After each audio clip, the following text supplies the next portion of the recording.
I've had the kind of career people would pluck out eyeballs for, but then I've got like these drawers stuffed with all these dreams that are they're about to like crusty old, like paper or photographs. They're going to disintegrate if I don't get to it. Is that it?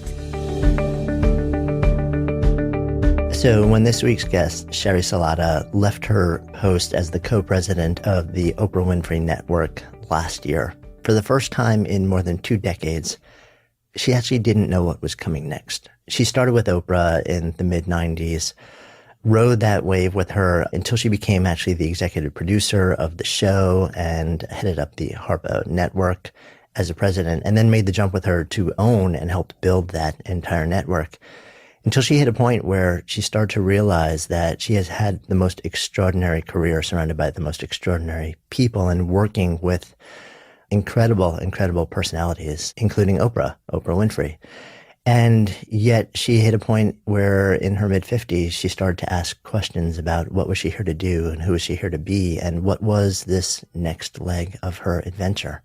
What was the story that she wanted to tell moving forward? That led her to leave the career behind and start a new adventure that she calls Story with a dear friend of hers, Nancy Halla.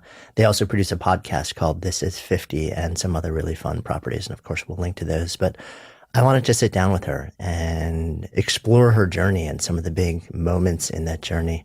And then also spend some time with her as she's kind of in this interesting space of experimentation and exploration and trying to figure out what does this next part of the story look like. I'm Jonathan Fields, and this is Good Life Project. I left college, and I didn't want to just go back to Chicago. I felt like, but I also didn't have a rock solid plan, and I'd spent my senior year having lots of fun and not doing a lot of interviewing, and I was a marketing major. I had a business degree. So I just took off and moved to Dallas, Texas. Did not know that part of the story. Without a job, without a plan, and with about $50 in my pocket. I ended up typing in the legal pool at a title company. Deeply fulfilling work. Deeply fulfilling. Well, and like, this is actually, not only is it my Achilles heel, but also one of my great strengths is that I just want to be the best at whatever I'm doing. So I would make the best of it. I'm going to be the best typist in this typing pool. And, then I'd get promoted, and it would only be after I started, like misery started to seep in my bones, that I'd be willing to make a change. And I did that, until I was 28 years old. And then I had to start all over again. So what was the drive inside of you? Because it's clearly still there today. But the seed was just like, it seems like really just an elemental part of you from the earliest days. I think it was 2 things, maybe 3. And I don't know which one is stronger because they all seem to have been fulfilled. But I had a real drive for significance. I wanted like something dazzlingly creative. And I also yearned for that meaning piece. Once I was in that 40, 50 hour a week, whether I was typing, I also worked at 7-Eleven. I delivered a baby in a parking lot. I had quite a few experiences, and I felt like I was always looking for that meaning part. Like I'm like, this is going to have to matter somehow to me.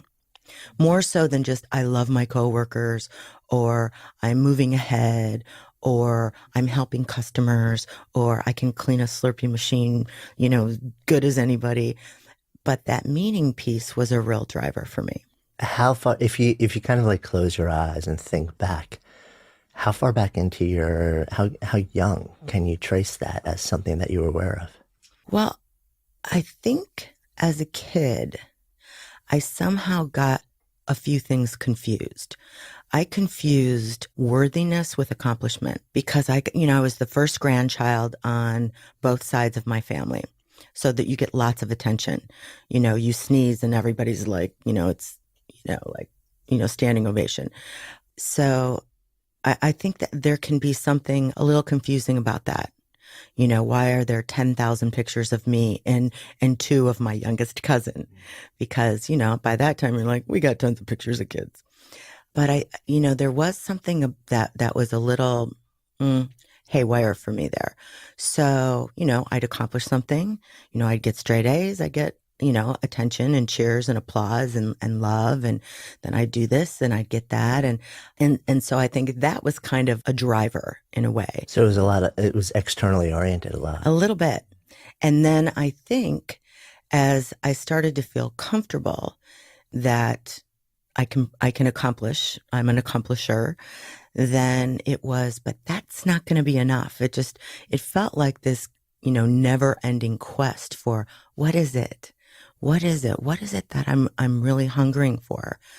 And, I kind of landed at the end of the day. Once I had this piece together, the meaning piece, I knew that's what it was. That was very significant for me. Mm. When did that piece drop? Not until the Oprah show. Ah. And I that was my second start over. I moved back from Dallas at 27. I begged a friend's fiance to be a secretary at an ad agency and loved that and loved the creativity of it and the filmmaking aspect of it. And I just thought it was so cool. And then at a certain point, that meaning bucket wasn't getting filled. It's like, okay, I am working on a ham commercial or a farm fertilizer commercial, or Six Flags commercial. And I'm like, I could feel that yearning again. And that's when, I was on my next quest, like, what is it going to be? So at 35, I completely started over, bottom of the barrel, promo producer, entry level after, trying at least once and getting rejected. I got that opportunity at the Oprah show. And I was, 10 years older than anybody else. And I had like the bottom of the basement job. Do you remember the first day walking in? Oh, yeah. What is it? It was like I had won the lottery of life. I couldn't believe how good the free coffee was. I couldn't believe, felt like such a moment of destiny. And I remember thinking, always appreciate it as much as you do right now, because I knew what it was. And that, lucky for me, so I'd see, 22 or 23 year olds and they'd be like, rah, rah, rah, and I'm thinking, whoa, you don't even know how great this is. So you come in with just a very different lens, a different worldview, a different experience at that level. I'm so grateful for that. I'm so grateful that I got to begin that experience knowing what a rich and deep opportunity that was, so like any of us, you start with appreciation, then it's like, you're off to the salt mine, or you begin to focus on, the piddly stuff, the little annoyances, and it all of a sudden begins to change the whole experience. And you no longer see that beauty and that sense of destiny and that wonder, the way you began. Yeah. At coming into that experience at 35, how easy was it for you to sort of step back into that place of beginner mind? Or were you? I mean, I'm making an assumption there, actually. Well, it was new for me. I came from advertising where you would spend 2 months on a 30-second commercial or spot, as we call them. In the TV world, I'd have to churn that out overnight. Plus, in the ad world, I'd have a copywriter, an art director. I was the producer. I'd have this team of people. In the TV world, I had to write the copy. I had to record it with Oprah. I'd have to run to an edit house before we had really expanded inside the studio and edit it, a 30, a 15, a 10, a 4, and all the different, tag out all the different versions and get it on the feed for the next day. So it was very new for me. Like the pace of it was like, woo, and let me pretend like I know what I'm doing. Yeah, it comes down to it. I think we're all just pretending. So you dive into that. How quickly do you know, this, this is different, and this is starting to fill that bucket that wasn't getting filled? Well, one of the jobs of a promo producer is to watch all the shows. So that's what I couldn't believe. They're paying me to watch TV at my desk. I can't even believe it. They're paying me to watch the best show on television at my desk. And we'd take notes and, get time codes and look for sound bites. instantly, as I start to watch those tapings, I think, this it's like all the boxes are checked. And, I'm learning. There's amazing guests coming on. I might be laughing. I might be crying. I'm watching all these life-changing stories. I'm hearing from the best experts and thought leaders, and, and also obviously learning from and so proud to work for one of the greatest talents in television. It was something. So you started, this would have been mid-90s, mid to late 90s? Yeah, I think it was 95. Okay. I think 95 or 96. And over a period of, I guess, 15 or so years, you stay there, you build within the organization and end up rising up to sort of like basically as high as you can go within the organization. As you sort of chart that journey, what were the defining moments or awakenings or things where you're like, this is different. This is changing me? Well, I think it was never even really considered a real possibility. Like that the jump from the promotions department really didn't happen to the show. So it wasn't something that I would sit around thinking about or really dreaming about. I was a promo producer for a long time, for like 8 years, until they moved me over. I think just what it was is I had enough work experience and life experience to be able to see that I wasn't living in the middle of a phenomenon. And I could see the impact that it was having on audiences. And there was for everybody, it was an incredible team of people and such a sense of pride and purpose. And, I'd had a bunch of jobs before then. So I knew that wasn't a slam dunk everywhere else. So I think that just continued to unfold for me in a deeper way. And also I would say, I was raised Catholic in Waukegan, Illinois, and I still, even into college was having trouble with that spiritual piece, like that real connection. And, working at the Oprah show, I'm exposed to everybody, Marianne Williamson and Deepak, and just ways of thinking about things in a quantum vibrational energetic way that I'd never considered. And I think if I were to tell you what was the greatest gift of that time for me was Oprah and the Oprah Winfrey Show really gave me a spiritual life. So our awesome friends at FreshBooks make ridiculously easy cloud accounting software for freelancers and small business owners who know that making every single moment count is a really important part of getting a lot of stuff done and being able to do the things that they want to do in their business.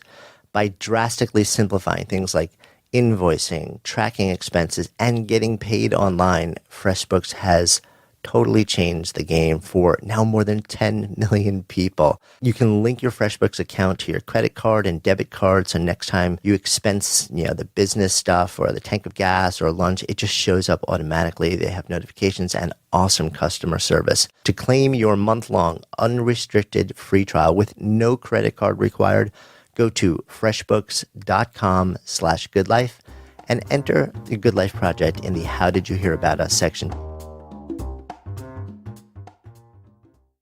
It's so interesting because you go into something like this and you're like, okay, so this is a career.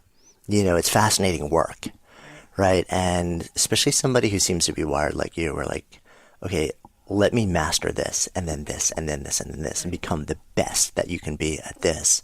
And at the same time, the content of what the entire thing is about is sort of like it's working its way into you and changing you in a way that it sounds like you weren't expecting, but you were yearning for. Yeah. I think it's kind of like my prayers were answered. I found what I was seeking. No question about it. So you reach a point where the show is taking off. It's become this huge phenomenon. You're working very closely with Oprah. At some point, there's a decision made that actually this show in the format that it was in is going to come to an end. What's happening behind the scenes with you with that and with what's going on? Well, listen, it wasn't just, It was always really good to remember it wasn't just a show, it wasn't just a brand, although it was a show and it was a brand. But Oprah's a person and she gets to decide when it's time. And I had enormous admiration for her stamina because it was no joke. For most of the years I was there, it was a phenomenon when I joined. I think I started in season 10. So it was already a phenomenon. And, back in those days, they were doing 200 shows a year.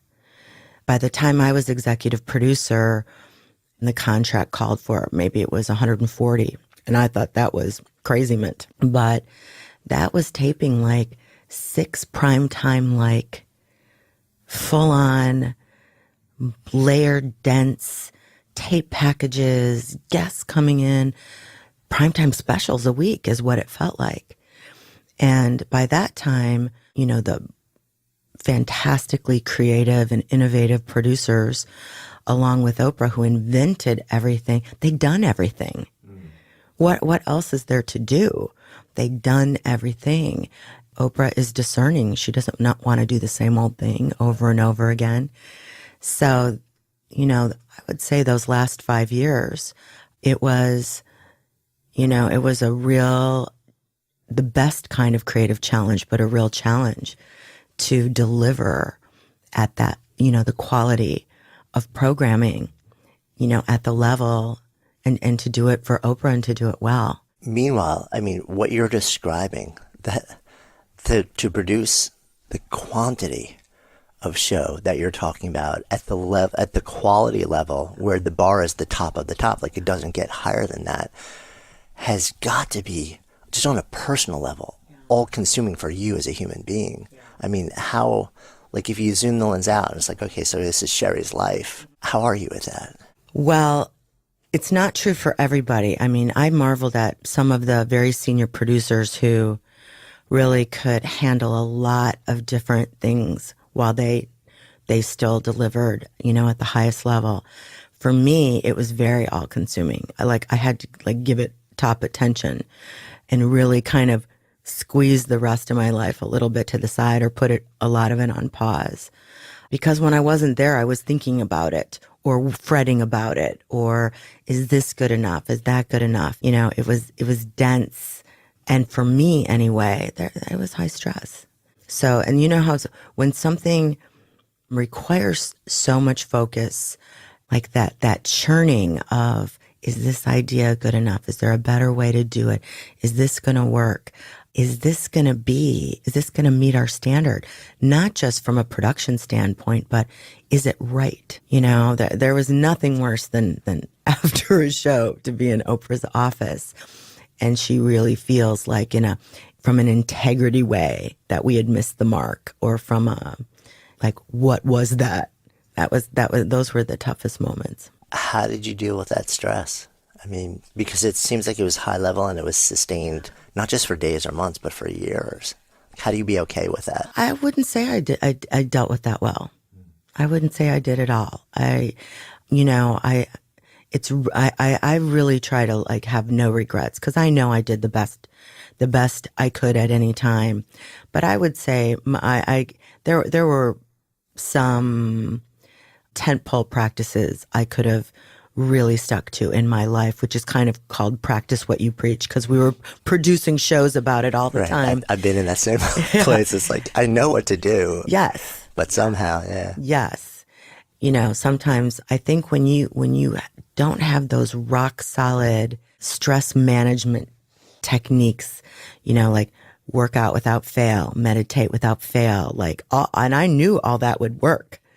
But I'd choose other things, like the Tombstone pizza at midnight, or, the 10 buckets of diet soda, or too many coffees, or just kind of I got to keep going. I got to keep going. So that I would say I could do better. If I were to look back on that would have really made the experience even better. Yeah. It's so interesting to hear you share that. One of the patterns that I've seen with so many folks who I've had the opportunity to sit down with, and also just in my own life, where the work that you do in the world does light you up on so many levels, and it's deeply convicted and deeply purpose and passion driven. And sometimes that fierce level of alignment it sustains you so much that it almost masks the hit that we may be taking psychologically or physically, because we're getting so much nourishment from that one thing that we kind of just we tune out whatever the other signals are. I found that in my own body and life. I can see that so clearly now. I can look back and say, wow, that just ate the whole thing up. That was life with some, some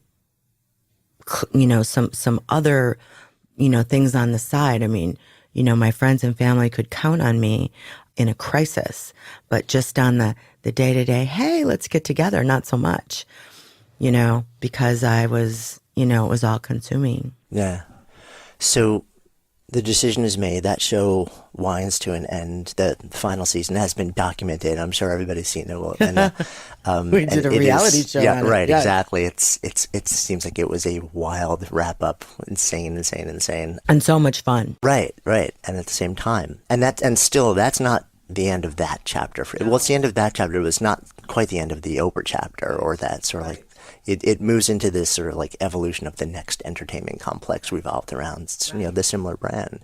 Right. And so that was OWN, and Harpo Studios was still open. So there was for me, there was a going back and forth, and it's a completely different industry. It's like for 15 years, you've been learning French, and now you're in a land that only speaks Chinese. And yet it's not going to languorously wait for you to get up to speed. Especially that industry, which is moving ridiculously quickly. Really quickly, and really quickly now. And it's just a whole new planet. And with whole new partners and whole new expectations, and not one show. Now it's 8,000 hours of shows. And it felt like, what I remember thinking at the time, what does this feel like? Feels like you're on a 747, but you didn't go to 747 school, and now you have to land the plane. That is such a growth experience, and so stretching, and ultimately so valuable. But I wouldn't call it delicious. Yeah, I get that. You know what I'm saying? I get it. It's so valuable, but whoa. I mean, it's interesting too, because while Oprah was on sort of traditional TV, there were certainly shows and topics and moments where there was backlash, but it was generally against a particular point of view or topic. And what was interesting is when OWN launched, the first couple of years, from sort of a structure and a format, there was backlash not so much against the topic or the content, but people, I mean, haters gonna hate, right? Yeah. There are people who are they've lost it. They're, their numbers aren't what they used to be and stuff like that. So there was blowback, but for a different reason and from a different community. I'm curious, and you being deeply embedded on the business and production side and stuff like that, how did you handle that on a personal level? How did you navigate it? I felt really bad about it because, it was unfair. First of all, I was completely loyal, and it hurt my feelings for Oprah. It hurt my feelings. But it was unfair because, the expectations, it was a completely different business. And, it would have been great to have a quiet little, okay, and here's what we're going to do, and this is going to feel good. Any other of those little networks begin, and they get their one show going and another. And this just felt, I think the word at the time, it was so long ago. I mean, gosh, I think it's 7 years now, but it felt like that concept of, is it schadenfreude? Is that the right word? I'm not sure how to pronounce it, but yeah, I know the concept. Schadenfreude, I think that's what it is. It felt mean. It felt gratuitously mean. It felt like, I'm going to take you down because you've been so high up for so long, and I'm sick of it. And especially when you're, trying to get a handle on a completely new industry and all those moving parts, and you're responsible to another partner who is, who has bet on this brand. And that was tough. It was hard, to put on blinders and be like, don't listen to what everybody's saying. Don't read the headlines. Let's just keep one. We had this saying, next right thing, next right thing, next right thing. Yeah. Sometimes that's the only thing you can really do. Yes, for sure. It's just like anything. I mean, it's like the diagnosis. I got an email this morning from a colleague I haven't seen in a long time. And now she and her husband are dealing with this horrible diagnosis. And I thought, and the reason I bring that up, because I thought, next right thing, next right thing. It's like you got to slow down time, kind of quiet things down, and just, what's this next right thing? And what's this next right thing? And what's this next right thing? And I've learned not to look up until I feel like things are stabilized. That's probably good advice for a lot of aspects of life. Right? Yeah. Right? You could expand that out for sure. Eventually, you find your footing. Yeah. Eventually, it takes a couple of years, but all the naysayers are proven wrong. And in fact, traction happens, and now there's all these beautiful programming and programs and properties and all this stuff, which kind of takes us to this really interesting move for you last year. Take me there. Well, here is the big question, and I think I heard this on one of your podcasts. If not now, when? If not now, when? It was, I did everything I came to do, and I did it with great joy and great love. And, especially when I was in LA, I would meet these like 24 and 25-year-olds who were running their own companies and, master of their fates. And I was like, wow, that's really brave. I don't think I had that. I didn't have that in me at 24 or 25 back in those days. And I felt a bit of a longing, to when I write words, for them to be in my voice, and to, create a vision that's mine, and not help grow and execute somebody else's vision, no matter how meaningful and spectacular it is. So that's where I find myself. I find myself where the concept began as a year of radical self-care, because that needed attention. That needed attention. I was 56. I couldn't remember the last time I'd been on a date. My health was wildly out of control. I didn't feel that good. I did not feel very happy. And in a Chardonnay-soaked haze with one of my great friends of many years, Nancy, we sat there kicking around like, is this it? She had 2 children, divorced as well, not with anybody. And it's kind of like, wow, I've had the kind of career people would pluck out eyeballs for, but then I've got like these drawers stuffed with all these dreams that are like they're about to like crusty old, like paper or photographs. They're going to disintegrate if I don't get to it. Is that it? And we would kind of circle around this idea that, okay, so let's say I made health and wellness a priority, and let's say I made spirituality and happiness a priority, and romance and sex and friends and family. What if those were on my lifescape, the areas that I gave as much to as I gave to some of my other things, particularly in the work area? And what if I'm only halfway through my life? What if there's a whole second half? I don't want to find out at 95 that I wasted 30 years thinking the end was near, or that I was done. So that was a huge epiphany for me and for Nancy. And we just kind of said, listen, there's a way to live where everything is integrated, where it feels like one life, where, I'm never going to have work-life balance. I was a complete failure at it. It's never happening for me. And then when I ruminate on it, the concept of balance is kind of a recipe for failure in and of itself, because you can't be in balance unless you're wobbly. So what were to happen if I made those pillars, those areas of my life, my so-called work? And that is what I find myself doing 18 months later, and I feel like everything that I've ever learned, every show I ever watched and took notes on, every aha moment that I ever experienced for myself, I'm now living that in a way that's filled with integrity and truth and wholeness. And I don't think I've ever been happier than I am right this minute. And just to sort of like round out the story, that a part of that decision was also you making a clean break from Oprah and everything. Well, it's not, I'm not clean. I'm guessing you guys still talk. Yeah. But in terms of like you actually like playing a huge role. Oh yeah. No, that's things. totally over. Yeah. And good and high time. You know, time for new energy, time for new voices, time for new things. I don't really feel like you can, you know, it's kind of like when I moved to LA, I had to make a decision whether I was going to sell my apartment in Chicago. And I loved that apartment. I loved it so much.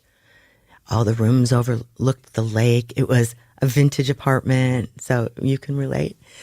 I loved it so much. And I was like, you're going to have to sell it because you can't live with your feet in both worlds. You can't make LA your home.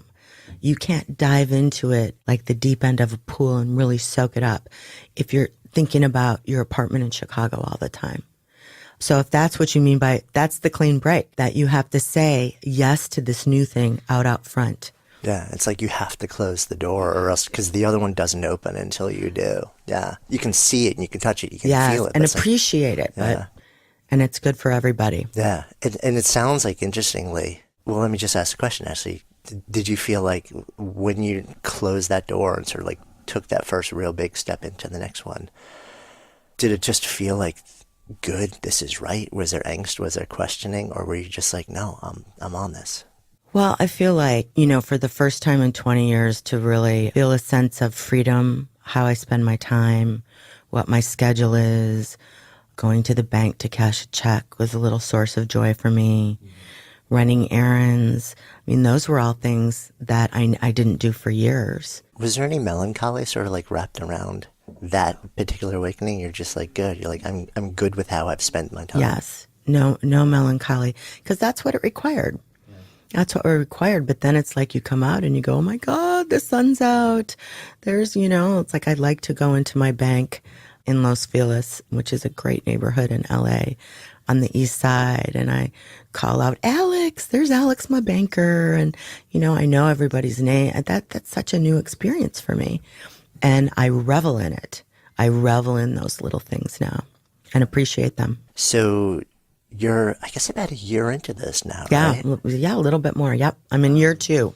Okay, so you're entering year 2 and spending a lot of time, it sounds like. So and part of this also was, you know, like sort of like Sheri's big take care of all aspects of my life adventure. But you also brought up your friend Nancy, aka Nance.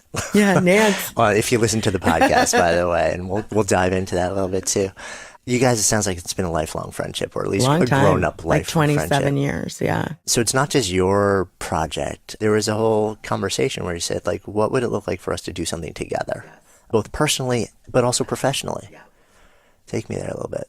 Well, again, I mean, not trying to have those really divided boundaries between, I don't even call it work anymore. I've retermed that creativity and innovation, because I think that word work is a bit of a trap for me. It's a bit of a trigger. It's like, you know, I'm from the Midwest. I'd take my work pail and go punch in. And, right. You know, if you're paying me a salary, you can count on me. I'll give you 100%. There's a whole stuff that goes along with the... Right. Yeah. And I think when I hear that word work, there's muscle memory in me that's about separate. That's my work life. That's my work. So I'm really in that integrated place. I think for Nancy and I, we both love to write. We both love to tell stories. Nancy's a brand strategist and has been writing for years. And how are we going to tell this story about redefining the middle of life? We're talking to ourselves. You know, it's not like we're out trying to it's like, hey, it's like, come along if you wish, but we're not really setting ourselves up in any way as big experts. I know what a big expert is. I know what those skills are, but it's having the conversation that I most want to have. So I find myself talking to myself all the time, like what matters, what's important, where are you going to focus now? How are you going to be braver here? What new choices are you going to make? Yeah. And that also evolves into this thing called story. Okay, so here's a question. If you don't use the word work, is story a company or a business or what is it? Because there is this being, there entity that you are now moving forward in the world. Yes, which is, it's an LLC. It's Story Salata, really. But that is a really good question. And you know what flashed in my mind? Because I think I've called it a company. We've certainly called it our business. But I think what story really is our dream. I think that's more accurate. And honestly, I must tell you, the mad secret to the whole thing is holding it very lightly and kind of letting it become what it's supposed to be. Yeah. Does that come easy to you or hard? Well, I would say that one of my real growth spurts here this last year and a half is to really try to take myself out of that to-do list mentality and to really focus on that being piece. What am I being? What am I being? What am I being?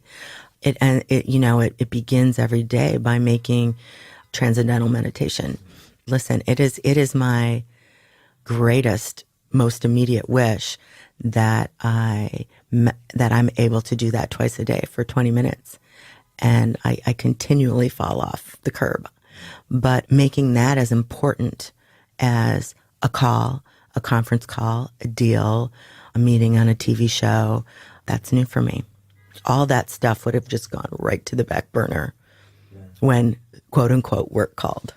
Yeah, I guess it's a dream but maybe what that dream looks like is evolving on a daily, on a minutely basis. I mean, there's some print stuff, there's some book writing, there's, a website at story.co. We post stories, we have a newsletter, and we're really just doing all of that for fun.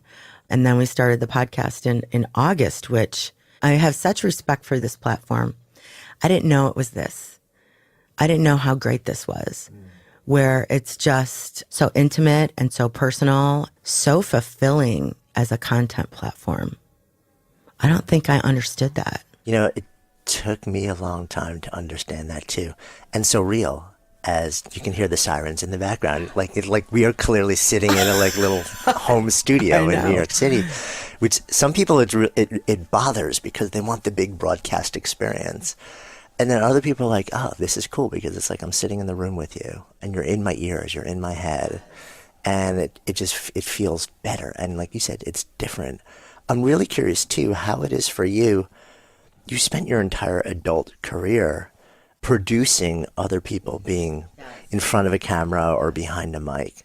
Now you're that person. How do you experience that? It's different. And here's why. Because I'm not trying to be a star. I'm not, this podcast thing we're just real people having a conversation. And we're talking about things. If you and I were to meet for coffee and say, hey, somebody said, hey, I think you'd like each other. You guys should meet for coffee. We would be having this conversation. It's the very same conversation. There's nothing fancy pants about it. There's no sweeping agenda of any kind. We'd like people to listen to our stuff. That's great. So it's different than that. Maybe because it's audio, I feel very safe and comfortable. Because if it wasn't, I would probably be like, nah, I'm not. I'm much more comfortable behind the scenes in a way. Yeah. It's funny because I think you and I actually share that to a certain extent in that I'm actually much more comfortable both not on the mic or in front of screens. I love to be kind of like behind the scenes, like pulling strings and making stuff work. But there is something that is really different about this medium. And I almost wonder if it's that sense of realness and intimacy that not only do we get to sort of offer out to the world, but it's almost like in terms of somebody who engages with media these days, there's I feel like broadcast has almost moved really far away from that. And there's sort of like a human yearning for something realer, a little bit more raw, a little bit more truthful and intimate. And podcasting kind of like swept in at just the right moment. And people are grabbing at it and saying, yeah, I'll have more of this. Yeah, it's good. As I continue to sample it, and like I said, I'm very, very new to this world. You know, I was listening before I came here this morning to your conversation with Liz Dolan, because I know Liz. I've met Liz. I think Liz Dolan is one of the most spectacular human beings on the planet. And I thought, man, I could listen to this all day. And we now have the technology where you can listen to things in your car, you can listen to things when you go for a walk. And I agree. I feel like we want to connect to something. So when I'm talking about being in my 50s and, you know, really understanding that if I don't tell the right story to make the rest of my dreams come true, if I'm not ready to like just really keep dreaming it up and keep going and really adding juice to those things, then I just might as well get a sensible haircut, let my hair go gray, put on sensible shoes, grab a camper, you know, or, you know, offer myself up for babysitting. But that isn't what I want to do. That isn't the life I want to live. And when I just talk about that, like, do I only get one dream career? Is that, have I now eaten my whole piece of pie and the only one I get? Or do I get to take that and continue to grow and expand and eat more from the buffet of possibility?